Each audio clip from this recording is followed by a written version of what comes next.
I have chosen her best friend's father as my anchor for this tale.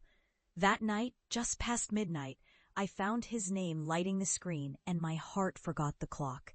He was my best friend's father, older and careful, a man who had never seemed within reach, yet when his eyes met mine across the room, the world fell silent and rushed forward all at once.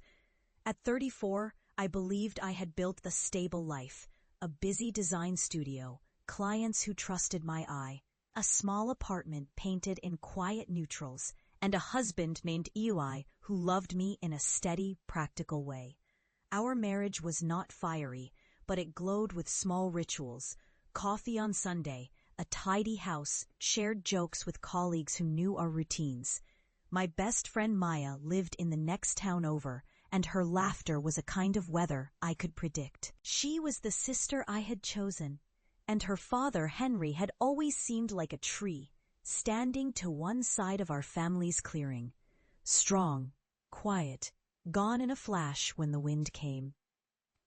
That picture changed the night he stayed back to help with the floodlight, the rain tapping the windows like cautious fingers. And I found myself listening to him tell stories I had not heard in years, noticing the lines around his eyes, the way his mouth curved when he teased, the weight of decades carried in his shoulders. After dinner, the house emptied, and the storm pressed its gray hand against the glass. He admitted to feeling adrift since the divorce, how every room seemed to echo the absence of someone he loved. His voice lowered, and his hand brushed mine as he offered a towel. In that touch I felt heat travel through my sleeve, and a stray kiss of the air between us grew into a real kiss on the porch step. Chaste but loaded with questions. I pulled back, fear and longing warring inside me, and he whispered, "We should not be here, not like this." And I agreed with him, spoke aloud the name of our shared boundary, and promised to pretend the smell of rain and the thunder never happened. Yet that night imprinted itself on my ribs, a map I could feel with every breath. It was the first time I understood how a forbidden flame could feel like mercy, a secret gift that would rewrite everything. I tried to seal the flame by keeping my distance, by avoiding the lane that led to Henry's study, by letting the memory fade into the safe corners of my mind. We still met in ordinary ways: Maya's birthday coffee, the book club, a quick check on an elderly neighbor. But the air between us grew heavy, and our conversations grew longer, softer, with a shared language of glances. The first lie was a small one. I told Eli I needed more time at the office. He believed me. Then a second lie about a video call that needed privacy proved me a fool to myself. When Maya left town for a conference, I found reasons to stay at the house late, to stand on the deck with the rain pounding the boards, listening to his stories about his late wife, about the home they had built, about the way love can break a heart and leave it whole again. One evening, he reached for my hand, and I let him hold it. His thumb traced circles on my skin, and I felt safe and dangerous at once, as if the world had offered me two doors and only one way through. Our closeness became poetry, soft, dangerous poetry, until the moment I did not want to turn away. Until I asked him to drive me to the grocery store so we could pretend to be strangers for a while longer. And when we stood in the cold aisle, the air between us tightened, a choice hovering like a breath held in winter. That choice finally landed on a word we both whispered at once, a word that tasted like copper and rain. Affection, perhaps, but also something sharper, something that could storm a life if it spilled out. The weeks bled into weekends at the lake, where the same lake breeze carried the same dangerous possibility. We avoided the lock of the other's gaze, and yet we found ways to be near, hands brushing as we folded towels. A lingering look over the rim of a coffee mug, until the day I heard Maya's voice through the phone, worried about a text she had just received from her father, a late confessional about his loneliness, a confession that made me realize how thin the line had become. I am not a villain, I told myself as I walked the hall in the quiet hours.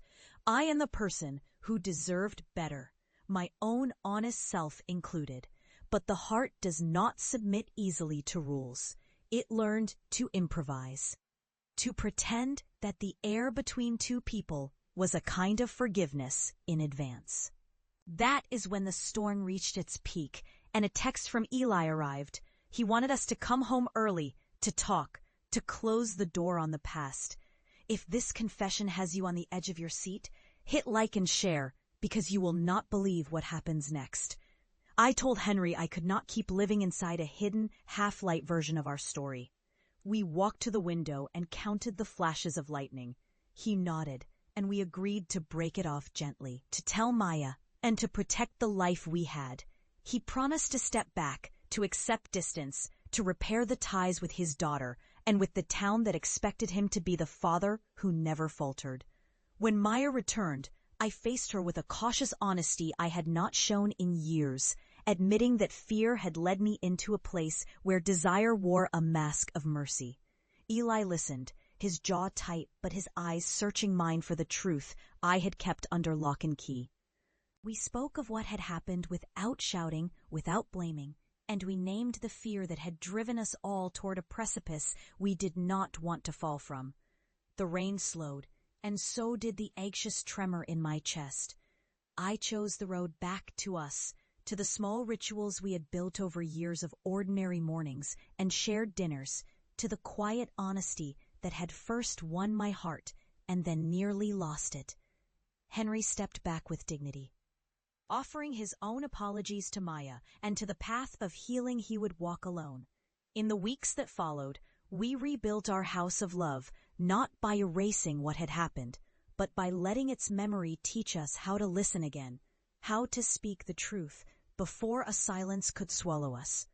I learned that forgiveness is not a single act, but a patient practice, a way of returning to the person you promised to be when you first said yes.